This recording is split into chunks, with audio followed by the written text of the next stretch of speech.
En ese caso, a Fourier, podríamos decir que debemos darle agradecimiento. La ecuación fue especificada en 1822, ¿sí?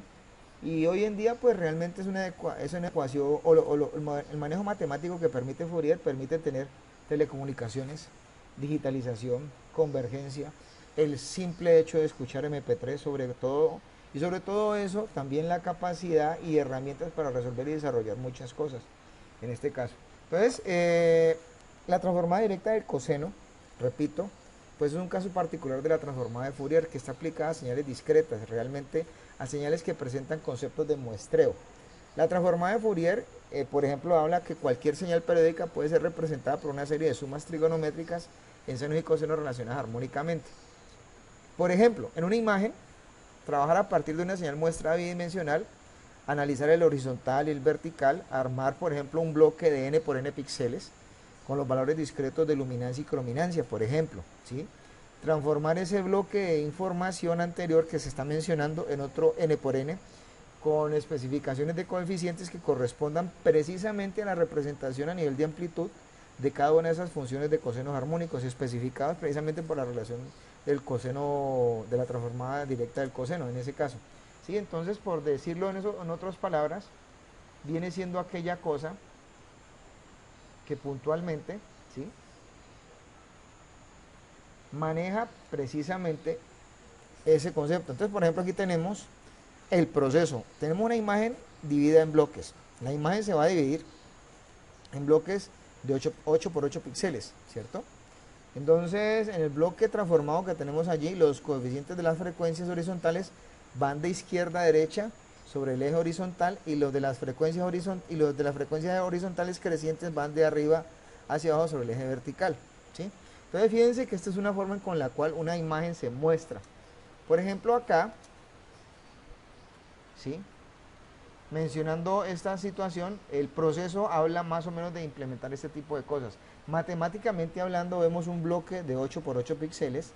Entonces, los valores que están allí precisamente son los que representan la intensidad luminosa de un píxel. Eso es nada más un píxel.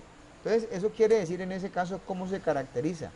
Entonces, por ejemplo, aquí estamos nosotros manejando coeficientes que le vamos a quitar 128 para que queden números muy en relación entre menos 127 a 127. ¿Esto con qué fin?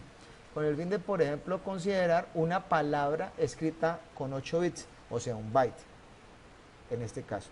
¿Sí? Entonces, por ejemplo, la transformada directa del coseno transforma el contenido de un bloque de una matriz 8 por 8 coeficientes. ¿Eso qué hace?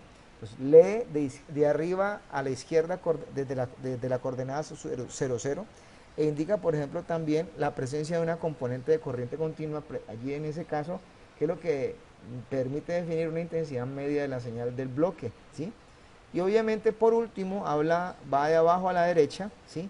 ¿Sí? Y va a considerar la componente de frecuencia espacial más elevada para los ejes que se tienen en el manejo de la señal, ¿sí? Entonces, podríamos decir que en ese caso, esa es la forma matemática de representar un solo píxel dentro de un sistema de estos. Entonces, fíjense que esto puede llevarnos a mostrar cosas como esta, que esta es la representación más o menos visual de la contribución de cada uno de esos coeficientes determinados a un bloque de 8 por 8 píxeles originales, ¿sí? Fíjense que estas consideraciones que se van a tener con respecto a esto dicen que los coeficientes dependen del número de detalles contenidos en un bloque. Los coeficientes, oigan bien, normalmente la energía de un bloque se concentra en unos pocos coeficientes de acuerdo a la definición del ángulo superior izquierdo. Esos coeficientes no están en ese caso relacionados entre sí, son independientes unos de otros.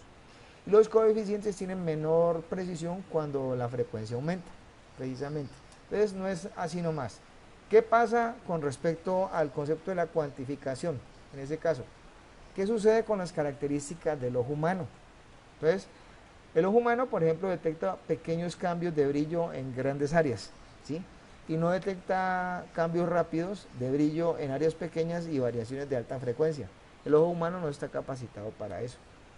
Pero, ¿qué quiere decir? Que uno puede, para ciertos conceptos matemáticos y mejoramiento de un sistema, eliminar altas frecuencias y perder, por ejemplo, en ese caso, una excesiva calidad visual.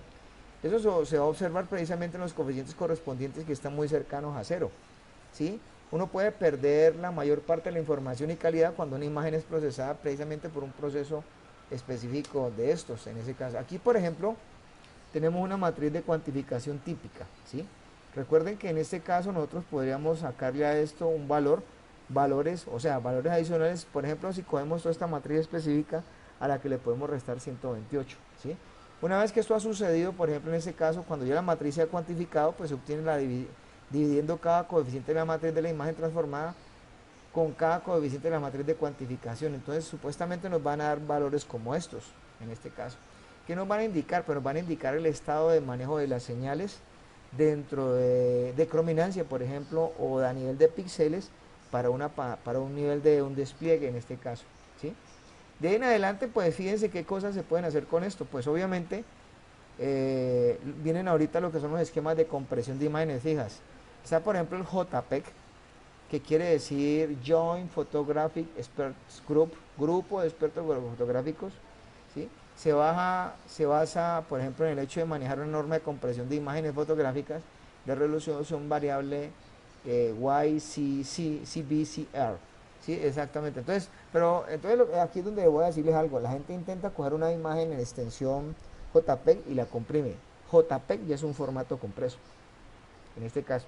Entonces, digamos que puede realizarse con o sin, allí dice allí que puede realizarse con o sin pérdida reversible según la finalidad de la tasa de compresión. De hecho, pues hombre, ya JPEG es de los estándares de compresión muy buenos o mejores que existen en este caso para manejo de imágenes fijas, si lo miramos de esa manera. JPEG, en este caso, ¿sí? ¿Sí? Cómo se compone su concepto de compresión. Está definido en 6 etapas. Primero hay una descomposición en bloques, hay una aplicación de la transformada de coseno, hay una discriminación por umbral y cuantificación. Prácticamente es como mirar a nivel de muestreo cómo se pueden en ese caso asociar algunos valores. Hay una lectura en zigzag, una codificación RLC y una codificación entrópica de Huffman BLC, que eso ya lo hemos estado mirando nosotros acá. En esa codificación existe una forma de hacer una descomposición en bloques. Entonces, por ejemplo, si tenemos una imagen que se divide en elementales de 8 por 8 píxeles, una imagen en formato CCIR, que es uno de los formatos regentados de 720 por 576, tiene 6.480 bloques de luminancia, porque ya es una constante, y 3.240 bloques para cada una de las combinancias. En una digitalización, por ejemplo, de 8 bits, cada bloque forma, como se menciona allí, una matriz de 64 números, o sea, 8 por 8, 64, ¿sí? Y obviamente esto va determinado de 0, de unos extremos de unos valores de 0 a 255 para la luminancia y de menos 128 a 128 para las crominancias. Entonces fíjense que para las crominancias uno puede definir precisamente un byte. ¿Cómo se genera o cómo se hace la transformación mientras la transformada de coseno directa? Entonces dice que uno la puede generar por bloques cuando coge una matriz de 8 por 8 píxeles con los coeficientes de los componentes de frecuencias espaciales, ¿sí? En ese caso pueden mencionar uno específicamente que se puede tener una discriminación por umbral y de cuantificación. Entonces esto no es, digamos, que de mucha percepción para los humanos, ¿sí? En este caso, y esos coeficientes que se están allí mencionándose de forma restante se van a codificar con una precisión decreciente a medida que de pronto los valores de frecuencia de datos aumenten dentro de una señal de información de estas. En este caso, hay una cosa que se ha mencionado acá que se llama la lectura en zigzag.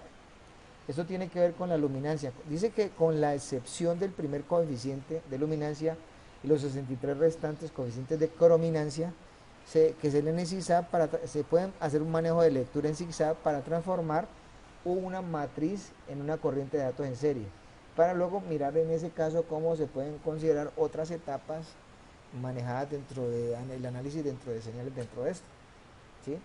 La codificación RLC realmente permite hacer codificación de las ocurrencias de los coeficientes, ¿sí? En ese caso. Y obviamente pues la codificación entrópica de Hoffman, la VLC, es la última etapa de esto y consiste en codificar los coeficientes con una longitud tanto o más corta cuando más frecuentes sean estadísticamente, cuanto más frecuentes sean estadísticamente hablando la presencia de estos parámetros. Básicamente esa es la implementación de esto de momento. Ahora vamos a hablar precisamente de lo que son transmisiones digitales, las modulaciones digitales.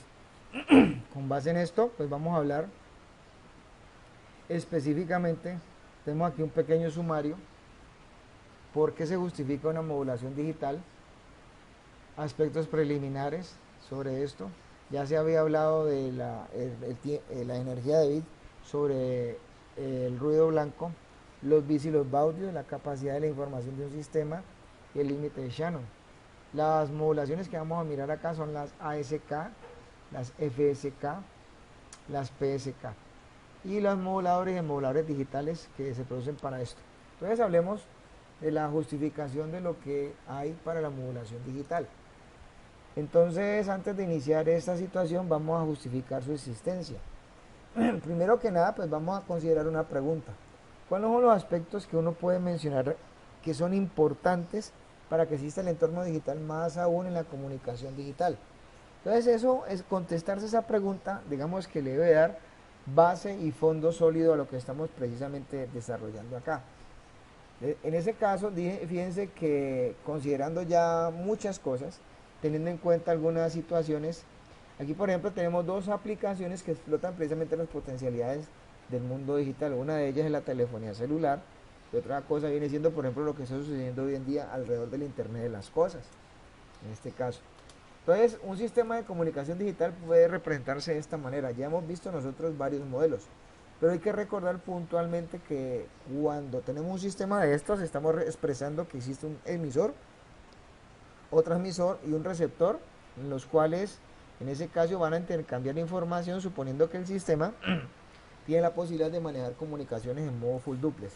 Por ejemplo, aquí miramos precisamente que los sistemas de comunicaciones digitales en la naturaleza pueden transmitir informaciones digitales, ¿sí? Uno lo puede hacer en ese caso. Aquí por ejemplo tenemos una señal de retorno a cero polar, específicamente hablando, no dice mucho. La regla general es que hay que determinar ciertas condiciones para soportar el manejo de la información en un formato digital y poder determinar si a través de un sistema de comunicaciones se pueden enviar información. Por ejemplo, vamos a mirar una simulación que podemos buscar una simulación que puede buscar considerar el ancho de banda a emplear por un sistema. Convencionalmente eso a veces lo lleva a uno a considerar una cosa que se llama el análisis de Fourier. Entonces aquí tienen ustedes algunas de esas cosas precisamente. Y por ejemplo tenemos nosotros una señal que tiene un periodo x de t, en este caso, ¿sí? Y obviamente pues aquí uno puede determinar ciertas cosas alrededor de eso. Por ejemplo, uno puede determinar ciertas condicionales, ¿sí? Esto es un pulso con respecto a una señal. Y respecto a eso, las cantidades de componentes de Fourier que nosotros tenemos en ese caso para determinar una señal de ese tipo, ¿sí? Entonces, como pueden apreciar, ¿sí? Son básicamente cosas que nos van a permitir a nosotros determinar cuántos coeficientes de Fourier podemos nosotros considerar y así de una vez determinar el ancho de banda. Bueno, de hecho un sistema de comunicaciones digital tiene como objetivo ser utilizado para transmitir información en un formato analógico.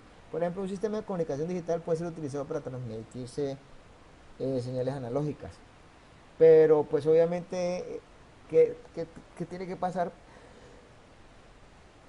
para que eso se dé? Entonces, para que eso se dé, obviamente, pues en este caso tiene que haber una conversión de formatos. ¿Listo? Por ejemplo, aquí tenemos una señal analógica con respecto a una señal digitalizada y una señal de muestreo. Y lo que puede precisamente mostrar, en ese caso, una señal binaria cuantizada. De hecho, pues un sistema de comunicaciones digital puede ser utilizado para transmitir información en un formato analógico, ¿sí? O sea, ¿qué ojo que quiere decir? Entonces, digamos que yo puedo tener portadoras analógicas y señales de información digitales. Eso es lo que básicamente nos están diciendo eso. Entonces, ¿eso qué hace hoy en día uno? Pues es algo muy conveniente porque obviamente las señales analógicas uno le puede dar un cierto manejo en este caso y pasarlos a un formato digital, ¿sí? Los sistemas de comunicación digital pueden en ese sentido permitir que la información, cuando está en un formato digital, esta puede ser guardada, modificada, almacenada, regenerada, y uno puede considerar que la información en formato digital es menos susceptible a interferencias de canal. En otras palabras, eso es una buena cualidad porque la hace mucho más atractiva que lo que es el formato de comunicaciones analógico, ¿sí? En ese caso. Entonces, obviamente, pues hoy en día siempre se va a preferir un sistema de comunicaciones analógico que un sistema de comunicación, perdón, se va a preferir siempre un sistema de comunicaciones digital que un sistema de comunicaciones analógico. Aquí tenemos ya para mencionar que ya, pues, ya hemos estado hablando del cociente E sub B n sub 0. ¿Qué es esto? Es una fracción que relaciona la energía que tiene una señal por bits y la densidad de potencia del ruido por hertz, en este caso. Entonces, ¿para qué es, para qué se, mejor dicho, cómo se define? Es un parámetro muy adecuado que permite determinar las tasas de error y la velocidad de la transmisión. En ese caso, por ejemplo, aquí tenemos nosotros una señal mostrándonos en ese sentido sus dos alternativas de especificación, ¿sí? En ese caso, fíjense que es mucho más ruidosa la segunda señal que la primera. Y son básicamente la misma señal, sino que una tiene presencia de ruido, mayor presencia de ruido que la otra. Entonces, ¿por qué se puede determinar la relación E sub B, N sub 0? De esta manera, que esto ya lo hemos estado mirando, que es E sub B, N sub 0 sobre N sub 0 es igual a S por KTR, en este caso, ¿no? Entonces, la energía de bit, que es S por el tiempo, por STB, en ese caso, allí donde supuestamente pues estamos considerando como la potencia de la señal, el tiempo de bit necesario desde ese punto de vista para enviar o tener en cuenta el ancho de banda de un bit, ¿sí?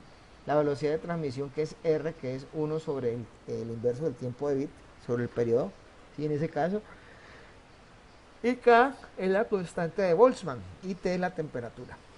Bueno, entonces eso cómo se puede expresar en dB, pues de esta manera, ¿sí? En ese caso uno puede encontrar una realidad matemática que nos permite a nosotros hablar precisamente de los logaritmos con los cuales estamos trabajando. De hecho, fíjense que hay un valor de ajuste cuando uno va a definir la señal en dB vatios, en este caso de 228.6. Relacionemos ahorita lo que es el bits y los baudios. ¿Qué son específicamente estas dos cosas? La razón de bits es conocida precisamente como la razón de cambio entre lo que es la entrada de un modulador y el cual tiene como unidades los bits por segundo.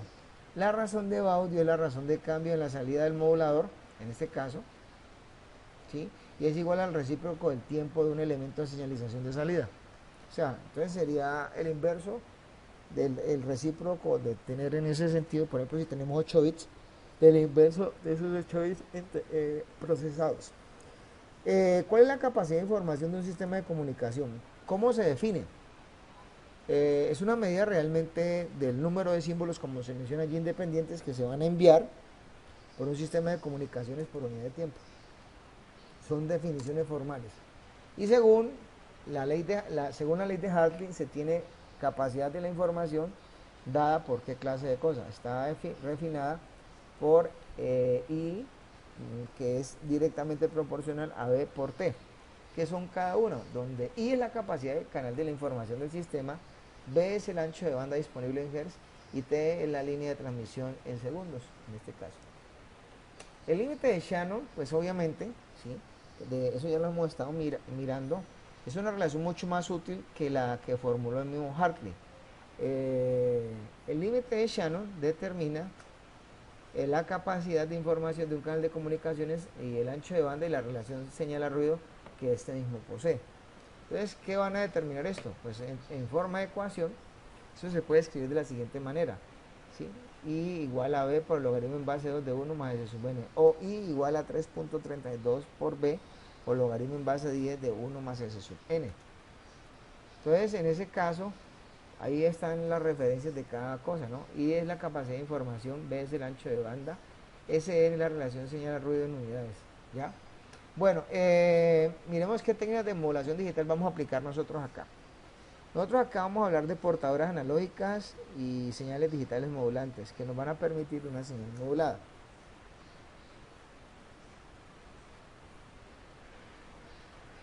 ¿En qué se clasifican las técnicas de modulación? Las técnicas de modulación se clasifican en modulaciones unibit, que es considerar un solo bit para modular en la portadora, y multibit, que es considerar emplear un arreglo de uno o más bits para modular una portadora.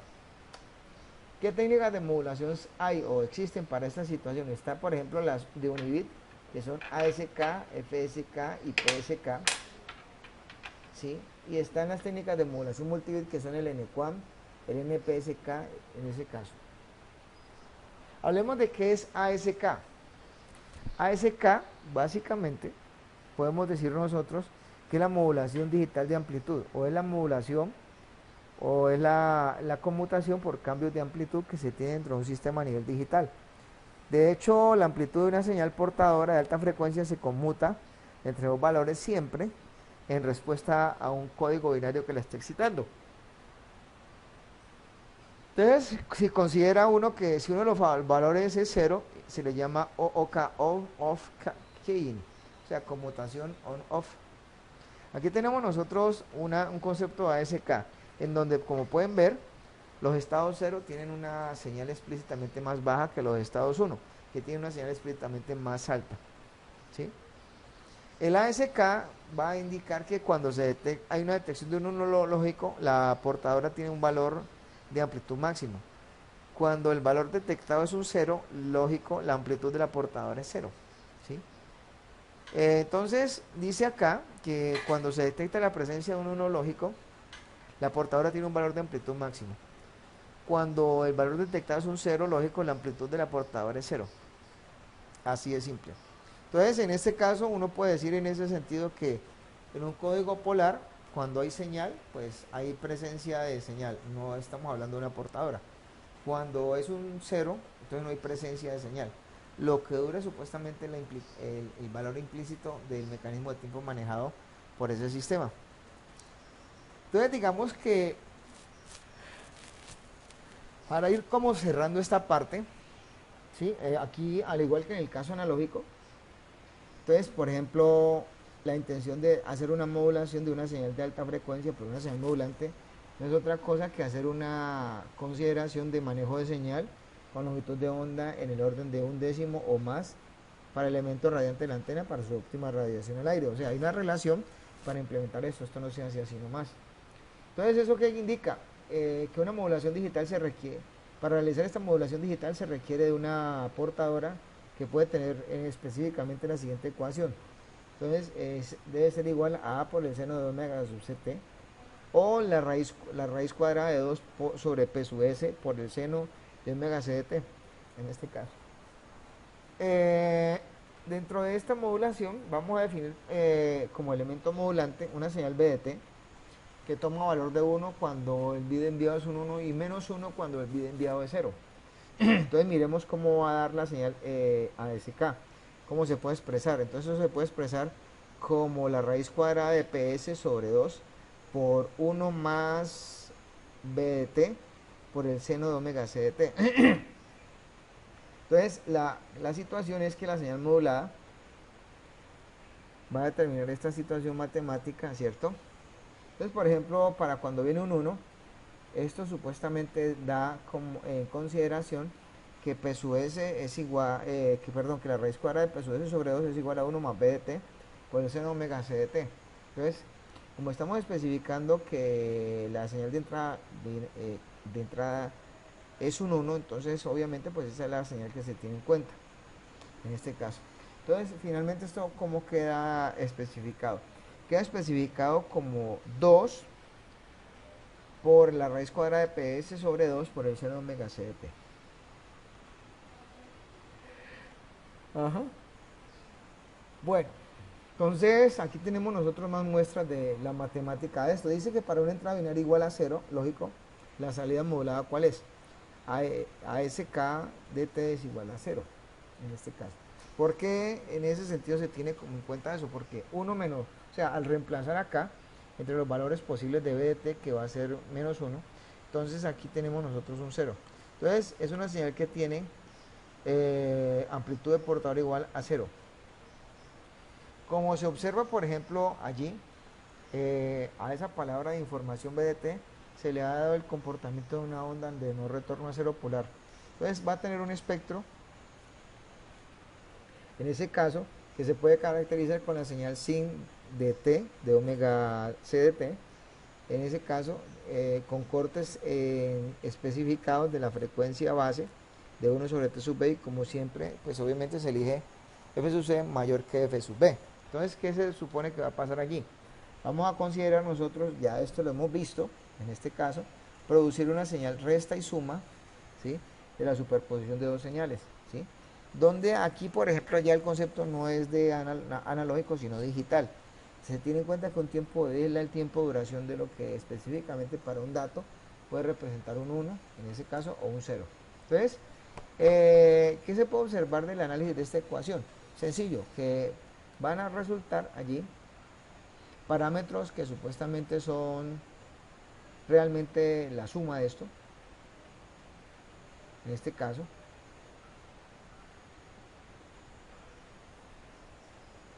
que allí se está determinando el espectro de la señal portadora, y para este lado de acá que está señalándose en rojo, ese va a ser parte del espectro de la señal modulante. En ese caso, el espectro de la señal portadora modulada posee la portadora desplazada a la frecuencia más o menos f sub c más la función sin. El espectro de una señal ASK es más o menos es este en ese caso. Entonces se va a observar que el ancho de banda práctico es 2f sub b, el cual es el doble del requerido en transmisión en banda base. Bueno.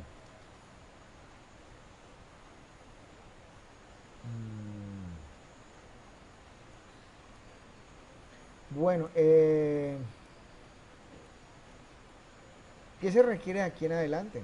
Pues determinar matemáticamente, por ejemplo, aquí estamos viendo que el ancho de banda de una señal ASK es 2 veces f sub b. La modulación de amplitud digital ASK tiene otro parámetro que es muy útil, sobre todo en la modulación multinivel, que es el concepto de constelación. ¿Qué se dice que es constelación? Pues constelación es la representación de una señal modulada en función de una o varias funciones que se denominan ortogonales de energía finita. Entonces, ¿qué son funciones ortogonales y ortonormales? Ahí hay un ejemplo, por ejemplo, en este caso, con el cual podemos definir eso, que el seno de omega c de t más 90 grados es igual al coseno de omega c de t. Es que esto es una ley natural. ¿Eso qué quiere decir? Que vamos a mirarlo desde el punto de vista polar. Entonces, por ejemplo, aquí tenemos nosotros el coseno de omega c de t apuntando en el eje vertical y el coseno de omega c de t apuntando en el eje horizontal, ¿cierto? En este caso. Vamos a tener presente que estas señales que tenemos allí son la base de partida. Entonces, si se ve desde el punto de vista polar, el seno está en línea de 0 grados y el coseno se encontrará desfasado 90 grados con el respectivo, con respecto al eje, ¿no?, en este caso.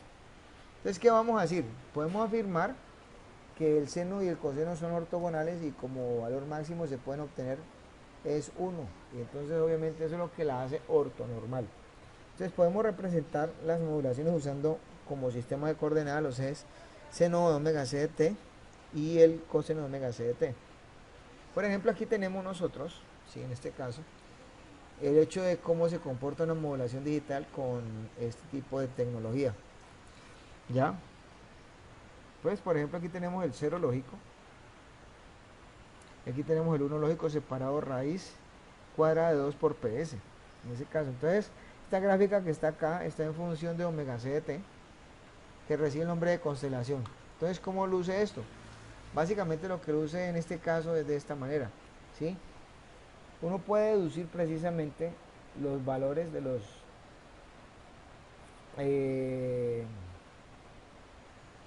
valores que caracterizan un sistema de estos, que dice que mientras mayor es la separación entre los puntos 0 y 1 lógicos, menos va a ser la posibilidad de que uno se convierta en otro por efecto del ruido. Entonces, ¿qué se supone que se puede hacer con esto? Entonces, se va a representar la fortaleza que tiene la modulación frente al ruido. O sea, el ASK depende de la amplitud realmente, de la presencia de amplitud en la señal digital.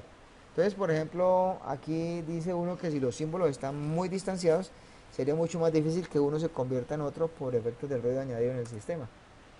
¿Cómo se considera un modulador digital en el sistema ASK? Entonces uno puede construir un diagrama de bloques. Este diagrama de bloques, ¿qué hace? Considerar una señal BDT y una portadora. ¿Qué es lo que supuestamente sucede en este sistema? Pues aquí están los datos digitales de entrada, en este caso, ¿sí?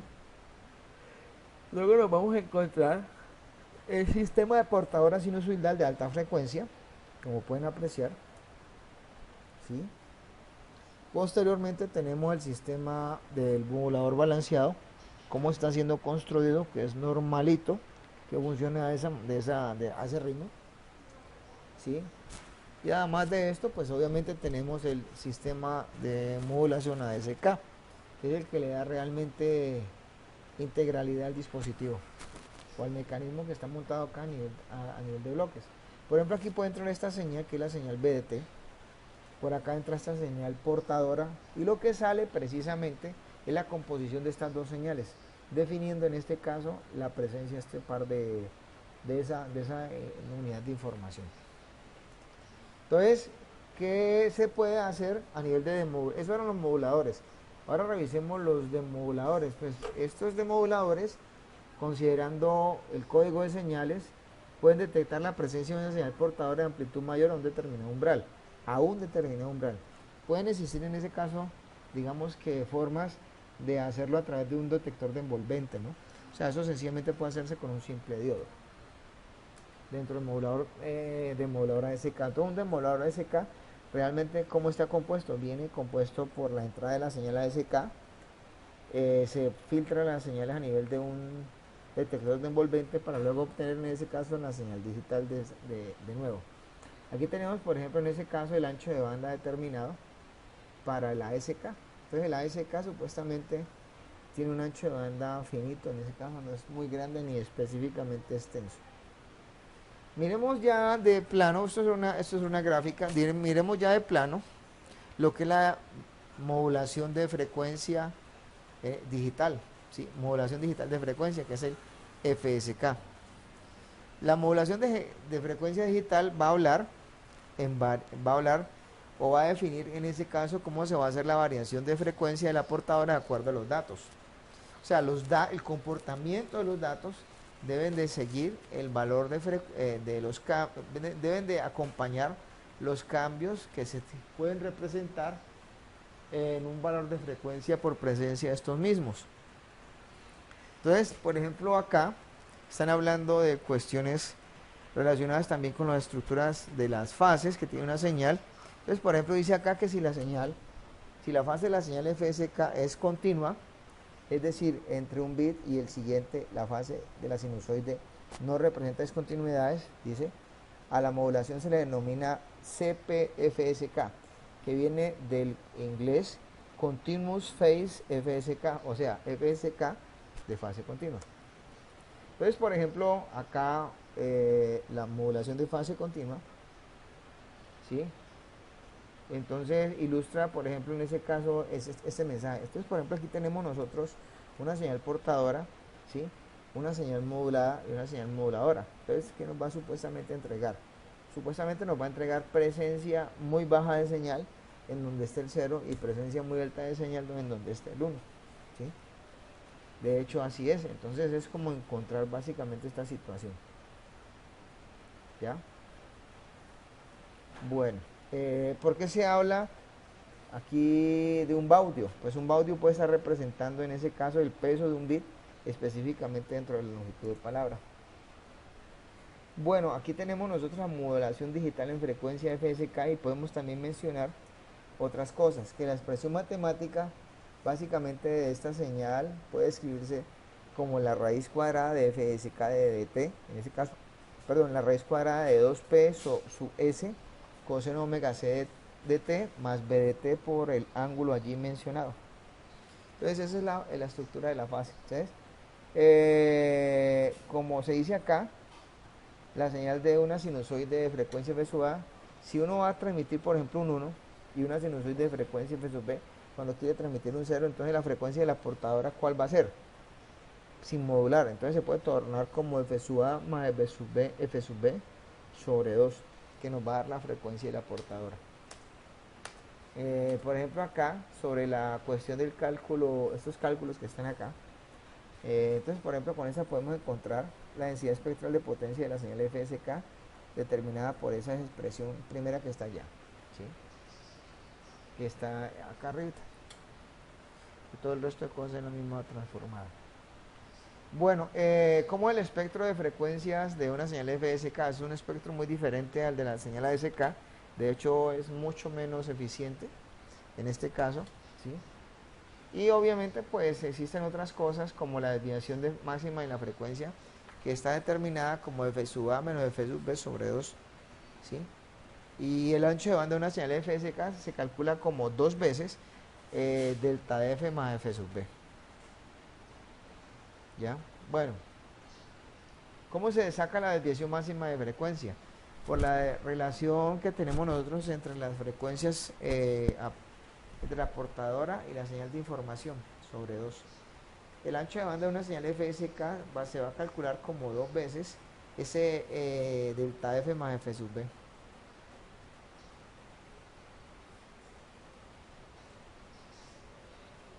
Bueno, ¿alguna pregunta hasta acá? Bueno, yo creo que esto está como decantándose un poquito. Aquí podemos ya ver en ese caso cómo se mide el ancho de banda, ¿no? Que va a ser 2 veces el delta F más F sub B. En donde tenemos que F sub B es la velocidad de transmisión en bits. Bueno, ¿cómo se maneja el índice de modulación o qué se refina con respecto al índice de modulación de FSK? Acá se denota con la letra H y se obtiene como una ecuación de delta F sobre F sub B. Ese es el índice de modulación de FSK. Y obviamente pues acá que se aplica como condición es el manejo de la ortogonalidad en un intervalo. Básicamente es tener un concepto matemático muy específico de una señal de estas, en donde vemos nosotros en ese caso, ¿sí?, una relación directa de las pulsaciones que se tienen acá respecto a las frecuencias manejadas, ¿sí? Y en ningún momento se está hablando de la amplitud de estas señales.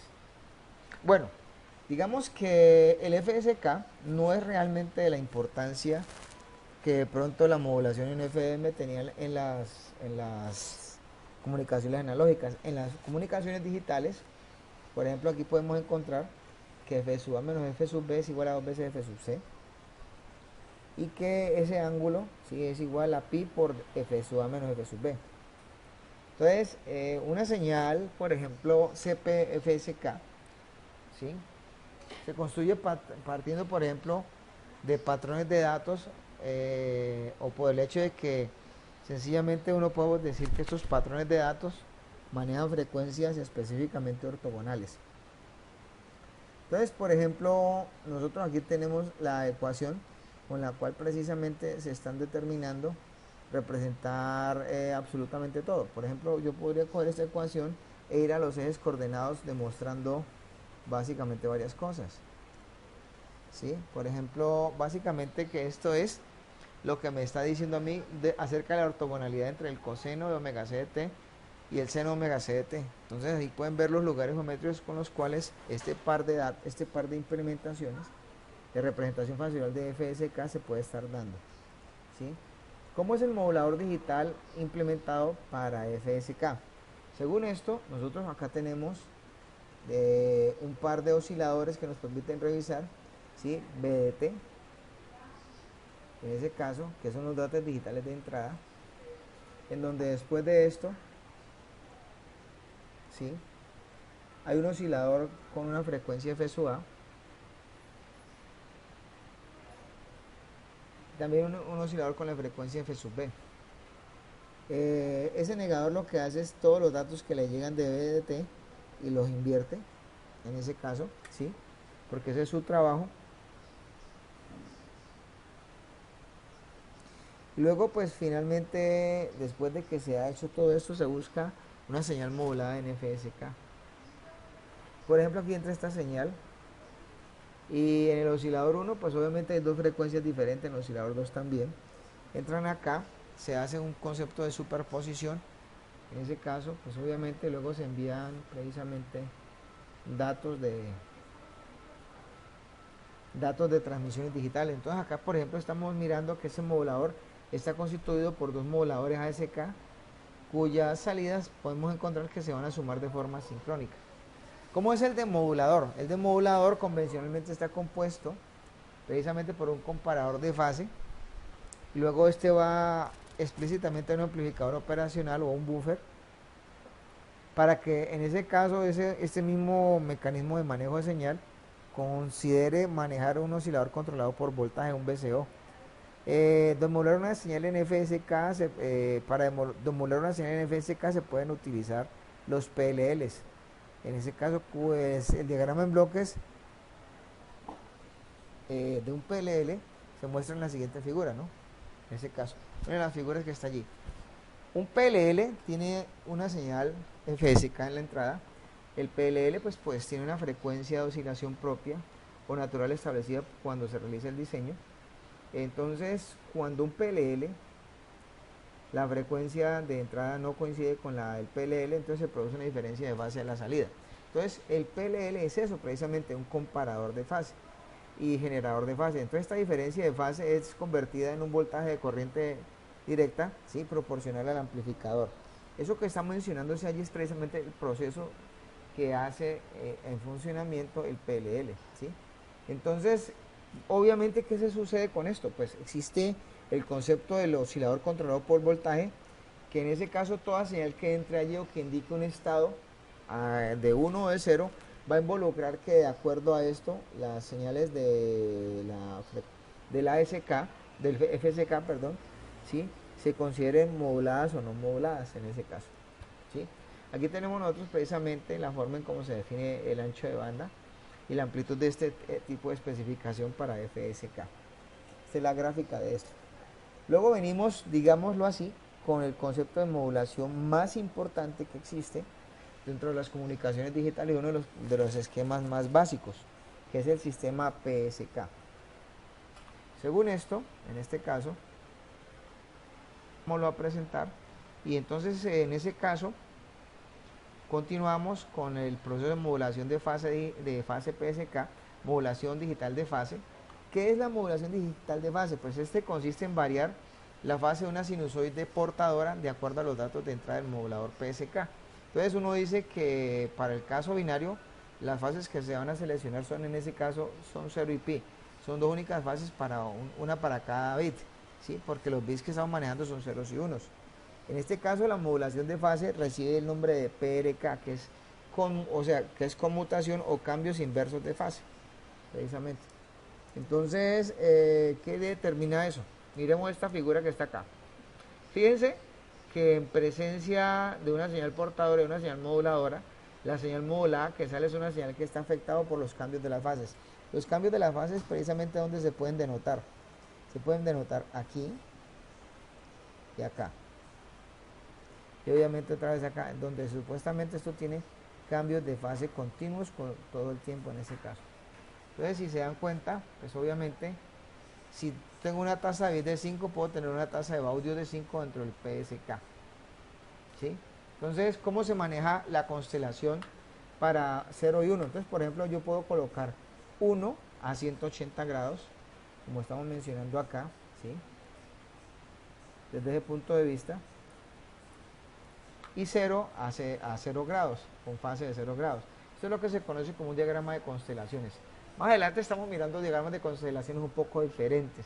Entonces, de hecho, la ecuación que describe su comportamiento en el dominio del tiempo, ¿cómo va a ser? Va a ser básicamente de esta manera. Entonces, ¿por qué es de esta manera? Pues no es algo complejo, porque aquí lo importante son los cambios en la fase. B de t va a tomar los valores de 0 cuando el valor sea 0, lógico, y pi cuando el valor sea 1, lógico. Entonces, eso es lo que básicamente va a entregar esto. Entonces, la densidad espectral de potencia de la PRK viene dada por qué clase de cosas. Por precisamente el manejo de una función sinc. Entonces, de hecho, si miramos en esa cosa, es directamente proporcional a la potencia de la señal también y el tiempo de bit.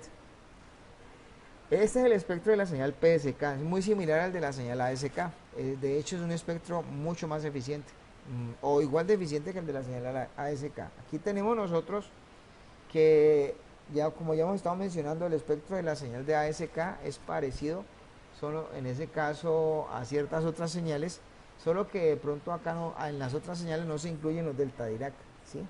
Entonces eso involucra que para manejar un sistema de estos existe un ahorro de potencia, en este caso, ¿sí? Entonces una señal ASK puede tener un ancho de banda de 2 veces f sub b, en ese caso. O sea, estamos hablando de algo muy sencillo y muy simple. Entonces la constelación de la señal PRK se obtiene con qué ecuación. Esta es la ecuación. Entonces tenemos nosotros que S de PSK de t es igual a la raíz cuadrada de 2p sub s coseno omega c de t más b de t. Aquí, por ejemplo, tenemos nosotros lo que puede especificarnos de acuerdo a las componentes la separación de los valores, en este caso. Entonces, aquí, por ejemplo, para este lado, tengo menos raíz de 2p sub s y acá tenemos raíz de 2p sub s, en este caso. El modulador PSK, ¿cómo se construye?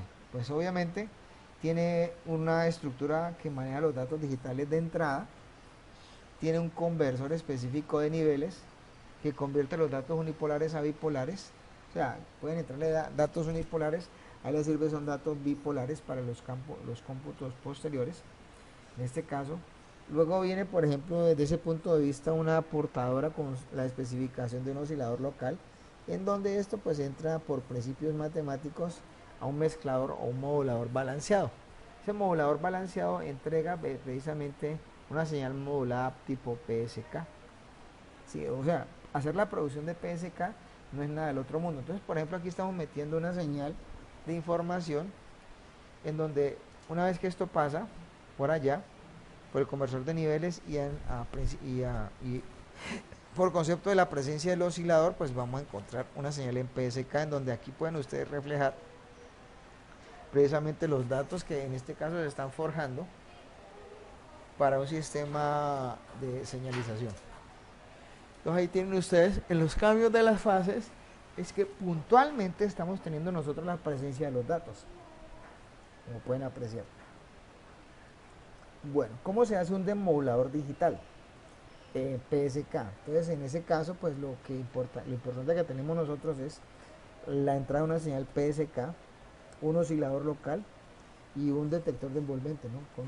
Con un sistema de buffer para supuestamente manejar señales. Eso es un principio pequeño. Que hay unas actividades que yo supuestamente pues considero, en este caso pues lo que importante es tener en cuenta la bibliografía recomendada, realizar algunos desarrollos matemáticos allí, en ese caso, y hacer unas simulaciones que yo en este momentico voy digamos que